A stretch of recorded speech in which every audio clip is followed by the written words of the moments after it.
us from Washington. Thanks very much. We want to go to now Representative Shelley Pingree of Maine, who is joining us on the telephone. And she is not only a friend of Congresswoman Giffords, but of course she is an associate in Congress with her. First of all, thank you for being with us, and we're very sorry it's under these circumstances. And I'm just wondering your thoughts at this particular time after a horrible day. It is a horrible day and a tragedy, obviously, for Gabby, her family, her staff members, and all the people of Arizona. I was thrilled to hear that Gabby is now fighting for her life and doing well. That's just such wonderful news, but I'm so saddened about the staff members that have been lost and other innocent people who are at the site. Gabby and I sit near each other on the Armed Services Committee. She got elected 2 years before me. She's only been in Congress for 4 years, and me in 2. And Gabby is a tremendous fighter, and I know that she's fighting hard right now, but she's just respected by her colleagues. She's beloved. She works hard. And frankly, she loves to be home in her district, meeting with people just as she was doing today. And that's just such a terrible tragedy, that for Gabby to be out there giving people a voice right there in front of a grocery store, someone would do something that's unthinkable. Is there anything in either her politics or in her nature that would make her susceptible, or that someone would want to do such a thing to her? Oh, I mean, it's just unthinkable. I mean, you guys are showing all the pictures of Gabby on TV today. You know, every time you see her, she's got a smile. She's got a wonderful thing to say. She and I had a great chat just a couple days ago about, you know, her coming to visit me in my district. She's just, she works hard. She's full of fun.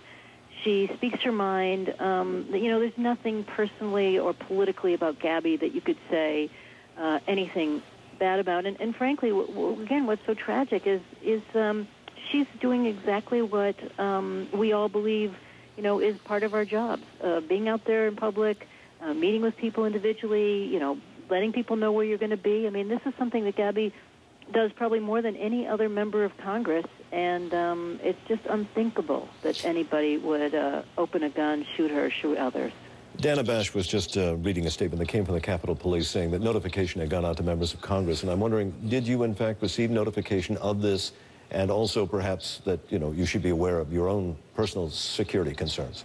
Well, I'm actually home this afternoon, and funny, as she was saying that, I was trying to see if I could quickly log into my congressional system. I haven't seen that. I'm sure it's been sent to all of us. I will say that, you know, many of my colleagues are burning up the Internet, chatting with each other, you know, crying for Gabby, praying for Gabby over the Internet. But we've also been discussing the fact that, you know, this is what we do every day. And, you know, we all hold these events. They're called Congress on Your Corner. You meet at a grocery store. You know, I sit down with a card table and people file in front of me. And the truth is, sometimes it is frightening. Sometimes there are people who come before you who are angry. We take it as part of our job. And rarely, you know, just as they said today, I don't even know that there was a local policeman in the space. You know, we never travel with security. You know, it's our goal to be out amongst people. But this is a horrible reminder that there are those people in our society who would choose to do things to undo that. And I fear this is going to have a little bit of a chilling effect for all of our staffs, for all of us who like to be out there all the time. Do you think this will change your own personal way of meeting with the public?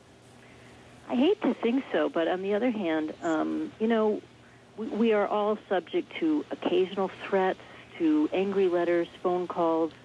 And honestly, this does give you pause, you know, for the security of our staff, for our own families. It makes you think about, you know, how to best handle your job in a world that is increasingly unsettled and these days feeling somewhat angry. And just to extrapolate a little farther, we know that Congress was facing a very difficult year. There have been substantial changes in the House, and there has been a lot of tough talk on both sides. And I'm wondering, do you think this will have any impact on all of that?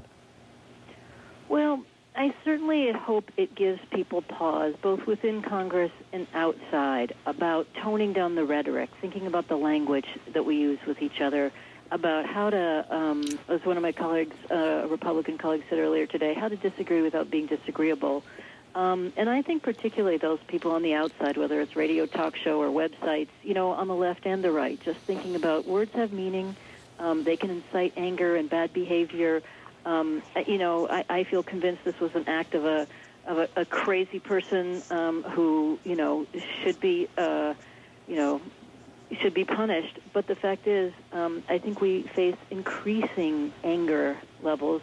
Many of us feel it at times in the Capitol with people who are outside, with protesters and others. And I'm afraid this will bring about a very serious review about the security level of members when they're in public, and that's just not what we want to have happen in a free and open democratic society. Representative Shelley Pingree, thank you very much for joining us. She is the representative from Maine. Thanks, Alex. Let's go to Shelley Pingree, who is a congresswoman from Maine and happens to sit right next to Congresswoman Giffords on the Armed Services Committee. I have to start by saying we are expecting a news conference from the hospital momentarily, so we may have to break away from you, but we do want to keep you here. First of all, your reaction on this very sad day. Oh, I'm terribly sad about Gabby, for her family. I do sit close to Gabby on the Armed Services Committee. We're good friends. I value her counsel and her hard work terribly. And one thing I know about Gabby is she's a fighter for the people she represents, and I know she's fighting for her life right now. So she's in all of our thoughts and prayers. She's a truly wonderful member of Congress, beloved by her colleagues. This couldn't be a worse piece of news. This is something that we've been talking about today that is so seemingly routine for members of Congress. You spend a lot of time in Washington fighting for your constituents, and when you go home, you want to meet with them. How does this make you feel today that this has happened during a time that I would assume you do plenty of this yourself? Everyone does this. We all go back to our districts. We travel through our districts without any security. Gabby was holding a Congress in your corner. That means you sit at a card table in a grocery store, basically, and people line up to chat with you. You meet one-on-one with people. You let everyone know you're going to be there. We've all done many of them. And I have to say, honestly, there are times when sometimes it's frightening. Sometimes people come who are angry, and it can be a somewhat nerve-wracking experience. But we all love to do it. Gabby loves to be home with her constituents. This is something she deeply in and always does. Has she ever expressed any concern? We've heard some reports today on and off that there have been some what are described as minor threats at her office. Has she ever expressed concern for her safety out of the ordinary? Not honestly. I think we all share a certain level of concern. Gabby's never talked about it in any way that's any different from the rest of us, and frankly, we're all confronted with angry letters and angry calls, and occasionally people who confront us in public. Is there a way that is handled that brings you any sense of peace? I'm sure that when these things happen that you report them. Is it your opinion that they are taken care of responsibly? Well, every member of Congress wants to be a regular member of the public. So, we don't travel with security around us, and you're always in the position of being recognized and spoken to, and for the most part everyone is wonderful and straightforward and honest, and there isn't a system for going out of the ordinary with members of Congress, and we're all at public events really often. Gabby was in her district in spite of the fact that her husband is an astronaut and often off training somewhere else. She was in her district every weekend, and I don't know anybody who does more events than Gabby. Yes, she has been described as courageous by former House Speaker Nancy Pelosi, even though she had not voted for Congresswoman Pelosi to be in there. But we have heard nothing but the kindest of words for her today. Oh, no. She sits 2 seats away from me, actually, on Armed Services, and I've never seen a time that Gabby doesn't walk in, pay attention to all the debate, ask questions of the people who are coming before us, and at the same time, she's writing letters and reading briefs and doing 4 other tasks at the same time. Nobody works harder than Gabby. Just last week, she and I were planning on trying to see if she could come and visit my district at some point. I mean, she's just always on the go, a good friend, just a wonderful person, and this could not be more tragic.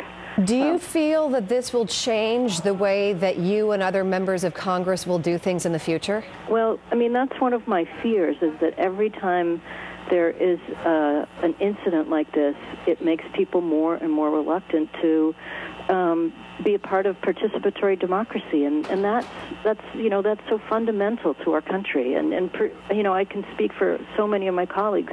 We want to spend our time, engaging with our constituents in public life. But what has happened today to Gabby, to her staff, to innocent people, makes this very complicated. Have you been speaking to other members of Congress today about this? And if so, what is everybody saying? Well, we've been emailing back and forth with each other in long emails, particularly many of my freshman colleagues and sophomore colleagues. Gabby was a sophomore, as we say, just started her third term. If you can shed tears over the internet, there's been a lot of that going on today, and a lot of prayers, a lot of thinking about Gabby and her family and her husband. We do understand that there are some services planned for today. And what would you like to send out to Congresswoman Giffords and her family today? Just our greatest thoughts. hope that Gabby survives, that they all know that we're thinking of her and her family, and we care deeply about them. Are most of the members of Congress, are they in Washington now, or have they mostly gone home to their own districts? The members of the House finished up their work about midday Friday, so we are all back in our districts. Virtually everyone is I'm home in the state of Maine, and my colleagues are emailing each other from all over the country. If we were together in the House today, I think we'd all be, sitting around just thinking about Gabby. Well, thank you very much, Congresswoman Shelley Pingree, for being with us on this very difficult day for you, I am sure. Thank you. Thank you for your thoughts. Alex? Okay, Melissa, thank you for that. And we're going to go right